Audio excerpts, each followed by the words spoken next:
¿Qué tal amigos? Bienvenidos a un episodio más de la Biblia bajo los lentes en este largo estudio que estamos realizando en el Evangelio de Marcos y que hoy día llega a su fin. Hoy día, después de 52 semanas, este es el video número 52, después de un año entonces de atravesar el Evangelio de Marcos explorando muchos caminos y muchos rincones del Evangelio, eh, llegamos al fin y al momento en que es necesario hacer un balance. ¿Qué es lo que hemos aprendido? ¿A qué conclusiones hemos llegado en estas 52 semanas de estudios? Por supuesto, las conclusiones que les voy a presentar a ustedes son muy personales, son mis impresiones después de este viaje. Y claro, si ustedes tienen conclusiones diferentes o quieren eh, presentar sus propias conclusiones, por favor déjenlas en los comentarios aquí abajo. Ok, vamos entonces. Hoy día no les voy a mostrar ningún texto, hoy día quiero hablarles ojo en los ojos eh, acerca de este evangelio.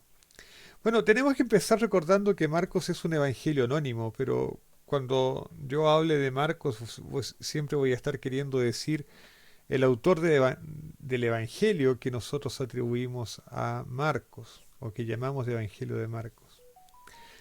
Una primera característica que uno puede ver de este evangelio, que recordemos que fue el primer evangelio escrito, es su cristología básica. Marcos, y esto lo dijimos en muchos videos, pierde todas las oportunidades de presentar a Jesús como Dios. Aquí no hay una teología de la encarnación. De hecho, Marcos, cuando presenta a Jesús, nunca lo presenta como Dios, siempre lo presenta como el Mesías o una frase que en esta época de desarrollo del cristianismo es sinónimo de Mesías, que es la frase Hijo de Dios.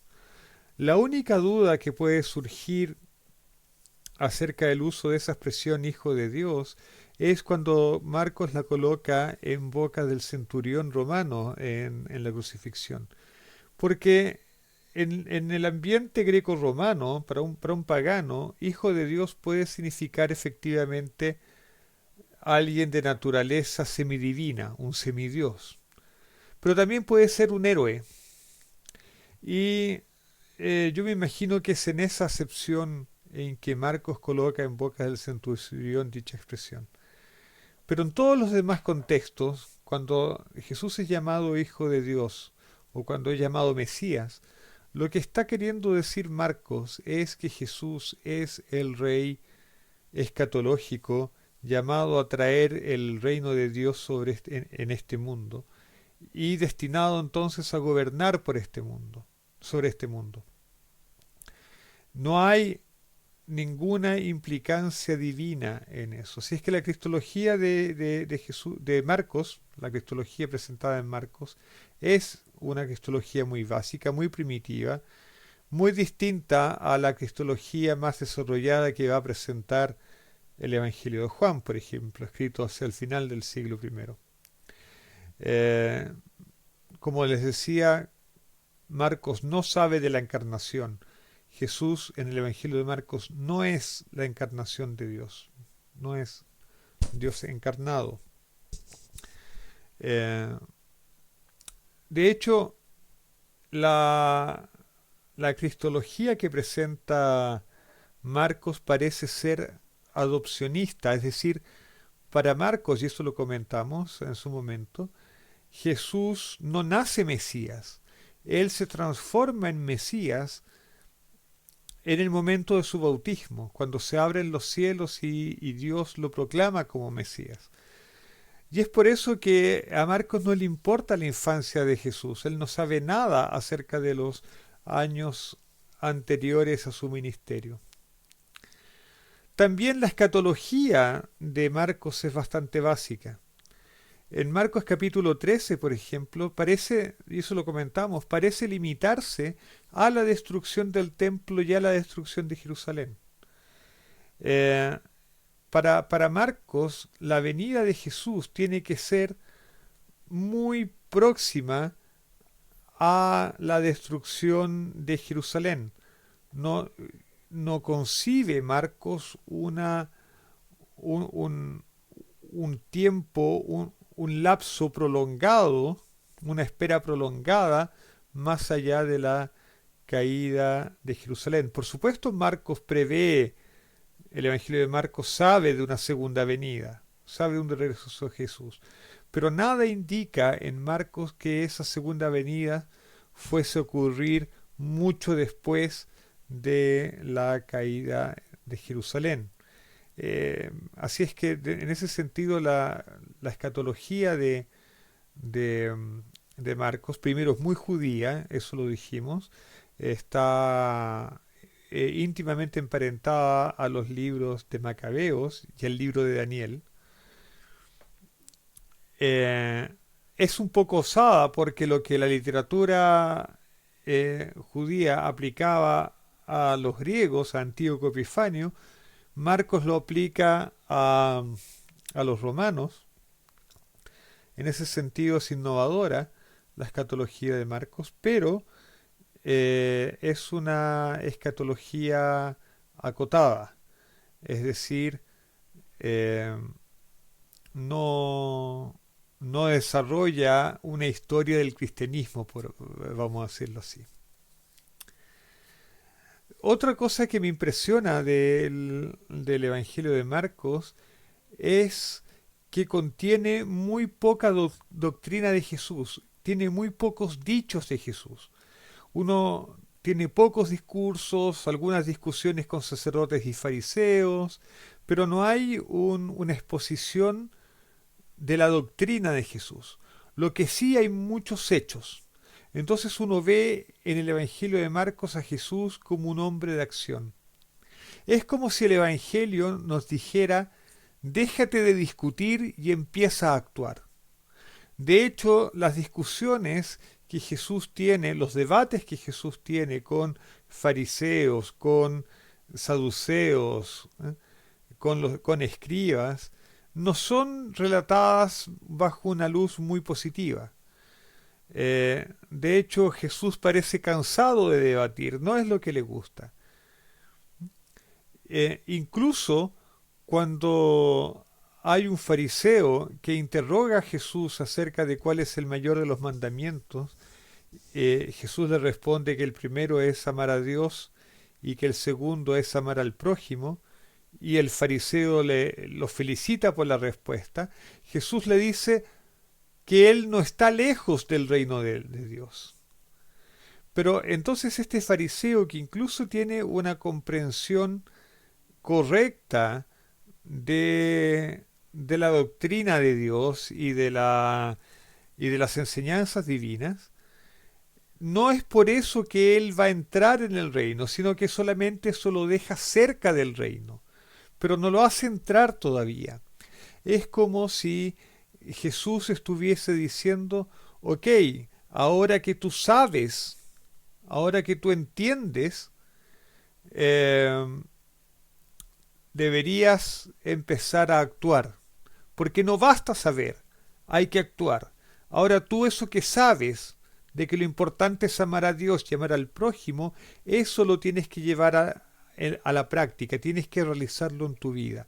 Entonces el Evangelio de Marcos es un evangelio que nos llama ciertamente a la acción, a un cristianismo práctico, mucho más que un cristianismo de debates teológicos, un cristianismo intelectual, que en realidad, si vamos a pensarlo un poco, un cristianismo de debate intelectual no salva a nadie en realidad. Otra cosa que llama la atención en el Evangelio de Marcos es que Jesús es presentado en gran medida como un exorcista. Quizás este sea el Evangelio en que más se relatan expulsiones de demonios. Esta es una actividad que a Marcos le gusta muchísimo. y uno no deja de preguntarse por qué es esto. El Jesús de Marcos es un Jesús que hace milagros, es un, digamos que un Jesús milagrero, pero sobre todo es un Jesús exorcista. Eh, es como si hubiese una guerra entre Jesús y los espíritus impuros, que no inmundos. El texto griego de Marcos lo llama espíritus impuros. Ahora, esto es curioso porque la impureza no es lo mismo que pecado, vamos a decirlo así, pero la impureza es tiene que ver con aspectos rituales. Y la mayor causa de impureza en el judaísmo es la muerte. Los cadáveres son impuros. Entonces es como si en el Evangelio de Marcos se presentara una guerra constante contra la impureza, que finalmente redunda en una guerra constante contra la muerte. Y a eso vamos a volver en, más adelante cuando hablemos sobre las razones de la muerte de Jesús. Parece ser que Jesús está lidiando contra la impureza que está relacionada con la muerte, generalmente. Y Jesús vence esa impureza. Pero esto es paradójico porque lo que debía ser efectivo en el combate a la impureza son las ceremonias del templo. De hecho, en la Torá, uno de los motivos que se da para la construcción del templo es justamente combatir las impurezas con las que vive el pueblo de Israel. Es cierto, nosotros morimos, digamos. Entonces, no es infrecuente que una persona esté en contacto con un muerto o que esté en contacto con alguien que ha estado con un muerto. También hay impureza en la lepra, porque la lepra es como estar muerto en vida. ¿Mm? En fin, la impureza siempre está relacionada con aspectos de muerte. Y nosotros somos mortales y vivimos en medio de la muerte, por eso somos ritualmente impuros. Y las ceremonias del santuario, las ceremonias del templo, tenían en parte la misión de purificar al pueblo para que el pueblo se pudiese acercar a Dios. Pero entonces, una nación que está tan llena o es tan víctima de demonios impuros, de espíritus impuros, eh, debe primero estar en contacto con la muerte y segundo, las ceremonias del templo no deben ser, se muestran como no eficaces para, para resolver el problema de la impureza. Por lo tanto, aquí hay algo que se está diciendo cerca del templo. Y creo que es esa ineficacia del templo la que finalmente va a llevar a la destrucción del templo el año 70. Y esto tiene que ver con la corrupción que hay en el templo.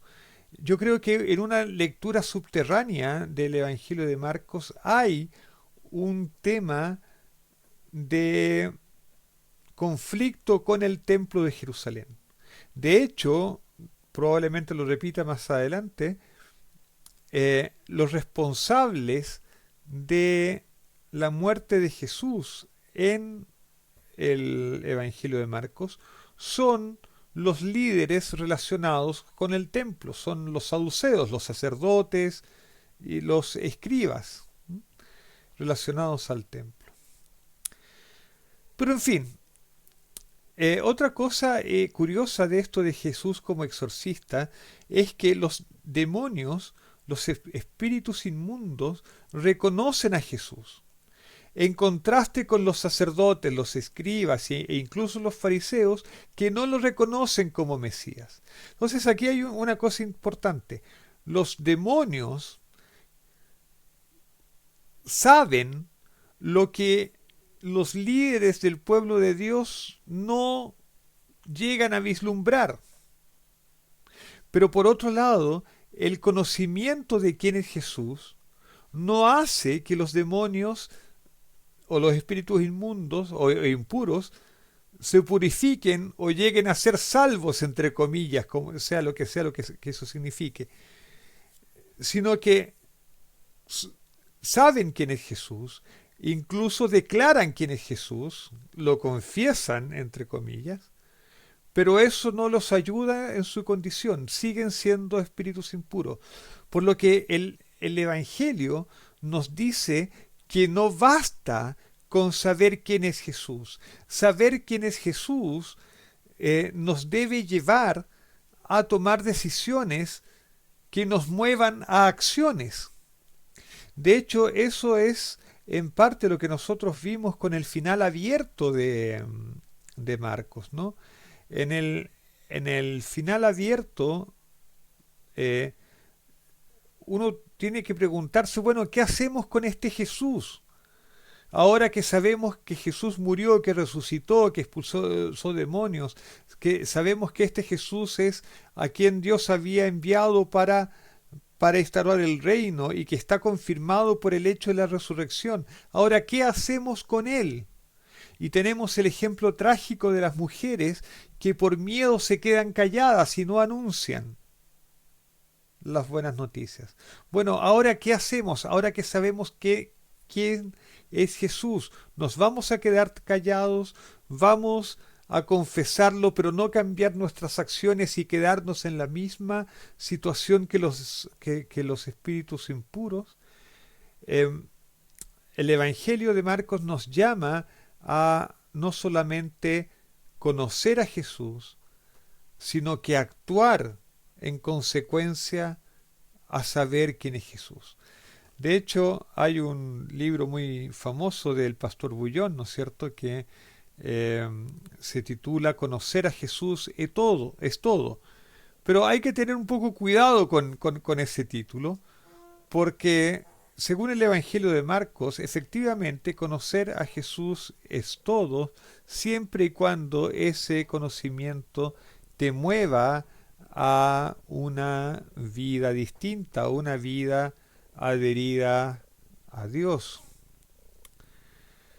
¿Qué más podemos decir de Marcos? El Evangelio de Marcos tiene una característica bien importante y que a mí me escandalizó un poco en algún momento. Se nos saluda a nuestros amigos del canal. Ya, y ahora puedes retirarte. Eh, y esa característica que tiene el Evangelio de Marcos es que coloca la opinión del evangelista en boca de Jesús. Y eso que a primera vista nos parece una falta de respeto, es, bueno, parte de las libertades del autor del Evangelio, ¿no? Y esto se ve muy claramente en el episodio de los alimentos impuros, en que Marcos dice que Jesús ha declarado puros todos los alimentos. Algo que a nosotros los adventistas nos choca porque nosotros creemos que no, que siguen habiendo alimentos puros e impuros y por eso nosotros respetamos las leyes de, de Levíticos capítulo 11 y Deuteronomios capítulo 14 en cuanto a las carnes, ¿no? Pero Marcos, que le está escribiendo a gentiles que no practican y que tampoco necesitan practicar, en la opinión de Marcos, las leyes de impureza o las leyes de pureza alimenticia, coloca en boca de Jesús esto que es, al final de cuentas, su propia opinión.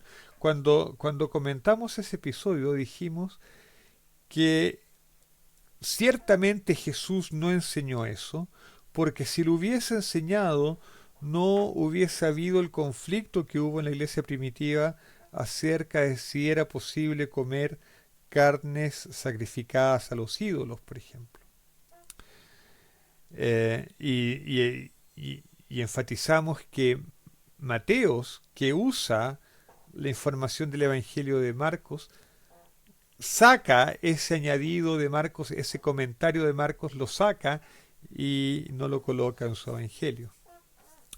Otra característica del Evangelio de Marcos es que a mí me cabe pocas dudas de que Marcos se guarda información. Hay una doctrina que es para las personas externas a la iglesia y hay una doctrina para los iniciados, para la gente que está dentro del grupo de Marcos. Esto lo vemos muy claramente en el Evangelio.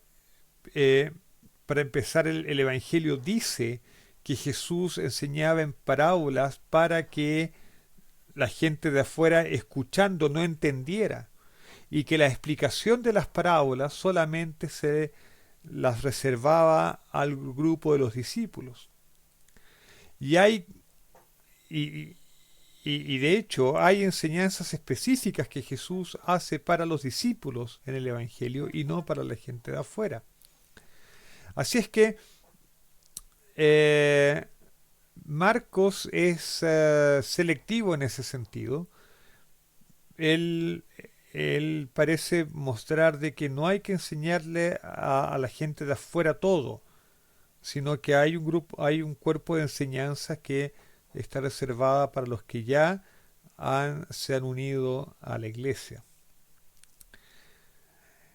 El Evangelio de Marcos también es muy pro gentil. Bueno, eso ya lo vimos con el episodio de las comidas, ¿no? Pero también se ve muy claramente en los viajes de Jesús, en el largo viaje que hace Jesús al Líbano y luego a las tierras de Transjordania, a Siria incluso. Eh, y cómo Jesús parece sentirse bien en medio de los gentiles.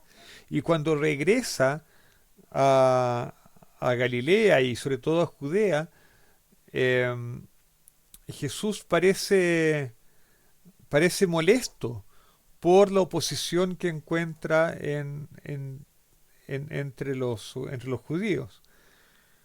Entonces ese es un aspecto, ¿no? Jesús se siente mejor, se siente más a gusto con los gentiles que con aquellos de su propio pueblo. Por otro lado, también enfatizamos que Pilatos sale muy bien parado en el Evangelio de Marcos. El Evangelio de Marcos lo coloca siempre tratando de defender a Jesús, eh, lo coloca casi como una persona justa. Lo mismo sucede con el centurión romano, que finalmente es quien anuncia el, al Hijo de Dios, ¿no? Es el último en confesar al Hijo de Dios, a Jesús como Hijo de Dios. Eh, y claro, esto se explica porque el Evangelio de Marcos estaba destinado a un público gentil.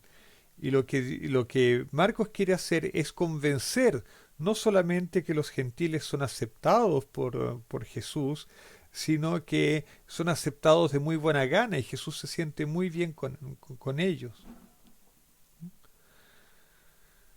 Eh, ¿Qué más? ¿Qué más sucede? Bueno, en contraste, el, el Evangelio de Marcos no es muy favorable a las costumbres judías. El, el,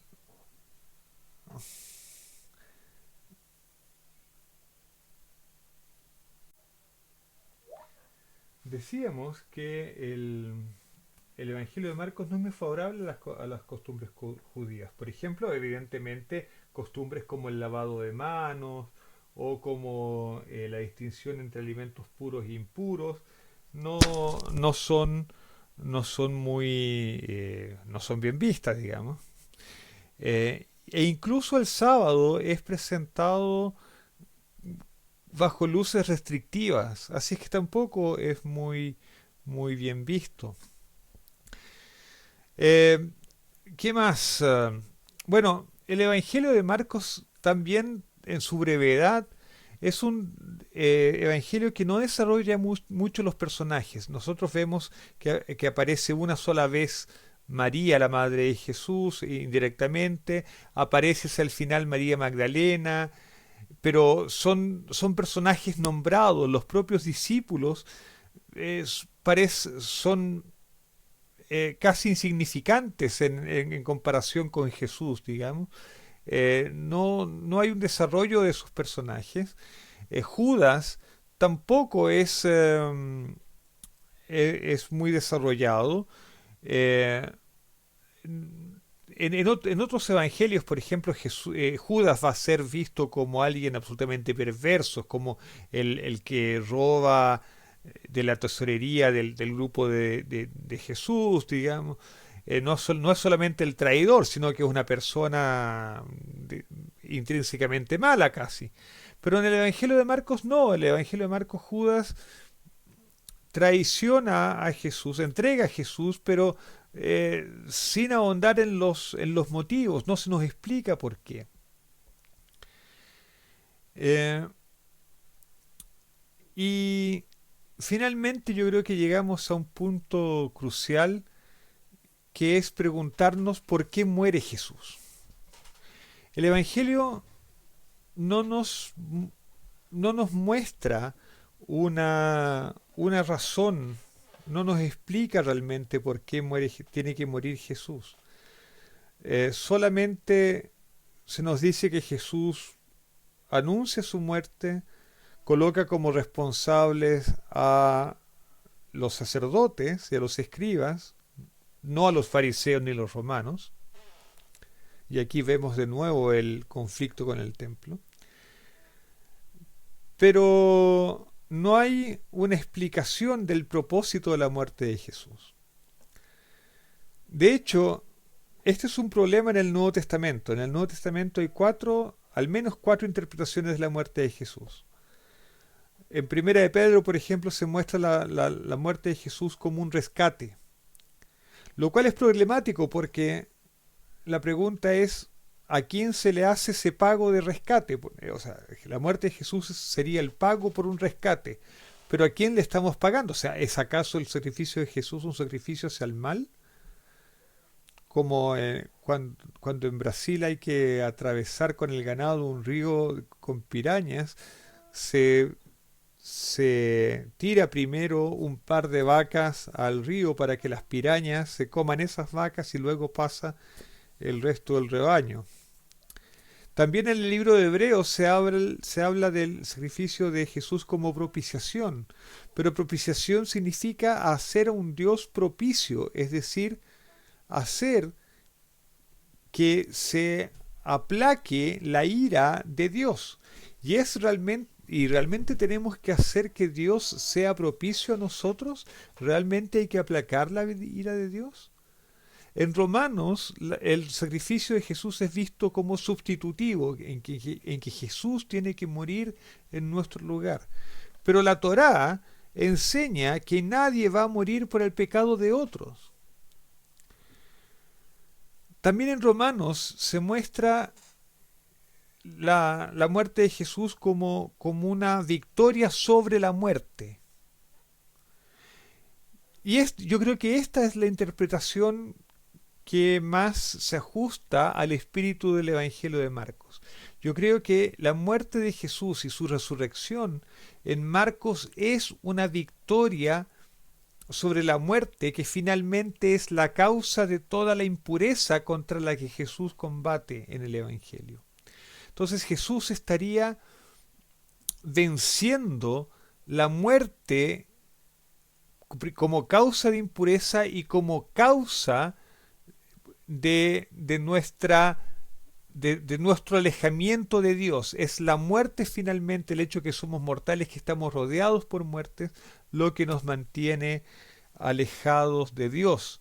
Y Jesús vence, por lo tanto, esto, rompe la impureza y somos aceptados por Dios. Pero en fin, no vamos a ahondar aquí en los temas de las complicaciones de las interpretaciones de Jesús en el Nuevo Testamento, porque eso da para una nueva serie de videos. Así es que llegamos hasta aquí. Llegamos hasta aquí con el Evangelio de Marcos. Espero que hayan disfrutado este Evangelio. Y nos veremos muy pronto con otra serie, eh, con una serie con una mezcla de temas. Vamos a estudiar Romanos, vamos a estudiar profecías del Antiguo Testamento, eh, principalmente profecías de la Torá. Y bueno, espero que todos tengan un lindo sábado, feliz Shabbat, un Shabbat Shalom, y nos vemos. Chao, chao.